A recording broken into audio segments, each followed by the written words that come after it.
you're a makeup effects artist and somebody comes and slaps the script for Dawn of the Dead on your desk, you're going to kind of go, are you shitting me? Or are we really going to do this? After I read that and got through the initial shock, I had a meeting with Zack Snyder, and he pretty much by himself acted out the whole script. Action! So I saw his whole take on everything, and it was given a 4-week window to create my test makeups, and we'd shoot them here in LA, and then we'd be off to start pre-production in Canada, and then 2 months later start shooting. They really wanted my vision realized through their makeup, and I feel like they also added to it and like went vastly beyond what I thought was possible. And my whole approach to the actual look of the zombies was making anything up.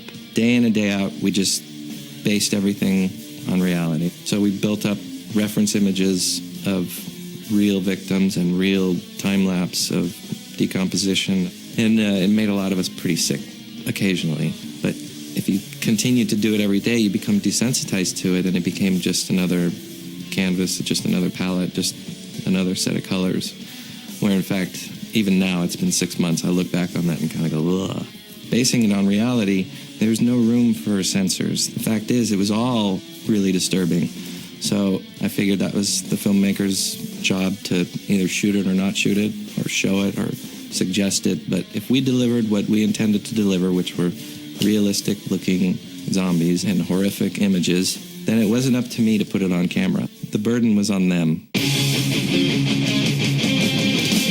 My particular take on the actual look of the zombies was going to be broken down into 3 stages, and the first stage was the first act of the film, and the second stage is the second act, and the third final look of the zombies completes the film. You know, the first stage, the people that are in the beginning of the movie all kind of appear to be emergency room victims, or at least eligible to be seen in an emergency room. The second you come to, you're like a stage 1 zombie. That's with no decay, just the injury that caused you to become a zombie. Stage 2 were those same people 1 to 2 weeks later.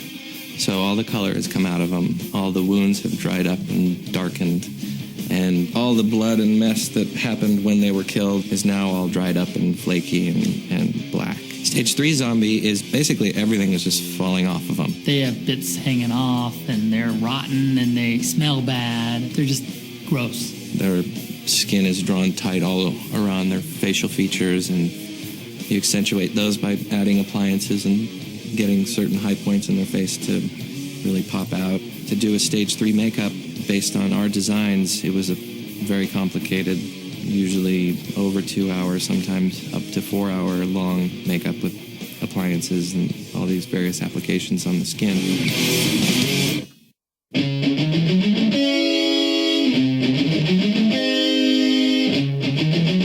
This is what I always like. There was 4 months of prep getting ready for what would be these huge days. Oh my God, I'm so excited. There was probably days when there was well over 300 in full-blown stage 3 zombie makeup. For the entire month of August, there was just this round-the-clock mill effect going on at our shop. We had no problem getting extras. Everybody was like, yeah. Sometimes they'd come and they'd spend the whole night shooting. And they look like they're having a good time. Even the people were like, they should never make this movie, but since they're making it, I really want to be a zombie. We were painting people up and creating a factory where, on a constant basis, we had to have zombies ready. Just the volume alone is it's insane. But they were able to do that, and then also they were able to, when needed, get the detail of the individual zombies to be spot on and awesome. We had the zombie makeup room, we had the zombie makeup tent, and then we had the trailer trash zombies coming from our trailer camp. There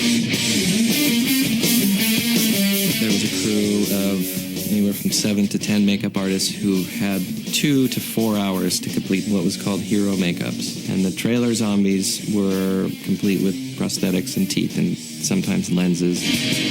And then the makeup room zombies were paint job makeups only, with no appliances. And at any given point, you could have up to 20 makeup artists and 10 hairstylists in that room, processing extras to the tune of about 2 an hour. So we've got a lot of makeup artists coming in, and they don't have to bring anything. They just get their zombie kit. It's got their zombie palette in it, and all the colors are predetermined, and we give a little pep talk on what we want to emphasize that night, and then they come in and do it. It takes a lot of the guesswork out of it. We give them photographic references and say, within these guidelines, within this face right here, go to town. So no bite here. He's had that traditionally. Just mess him up. Okay. Mangled, dead, dry. I'd have a line of 20 makeup artists with this customized palette in front of them. Some of them felt confined and some of them really excelled. The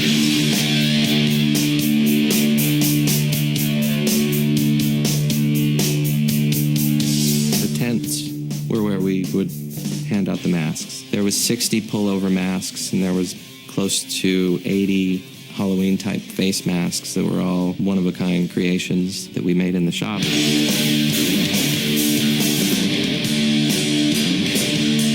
We made up our field of stage 3 zombies with the best makeups of the day, followed by the best masks of the day. Behind them, another set of masks that were a little less elaborate, and then behind them, the masses of extras who were in relatively simplified makeup. They're all dealt with, and they were all put through the makeup mill. But if they called for everybody on set and we still had 15 or 20 people that were not processed at all, we'd still take them all to set. We'd put them in the back, and while they're rehearsing, we'd walk back there with Hudson sprayers and blood and goop and vomit and gore, and we'd just muck them up from about 3 feet away. And sometimes those makeups worked better at a distance because they were bolder. You just hit them with this massive amount of goo. It was hot, too, so you had some of these guys out there in the middle of the day in the parking lot, like just cooking under these giant latex masks they were wearing. The extras up there in Canada were great about coming back and repeating their role despite the conditions. We were lucky to have a lot of dedicated folks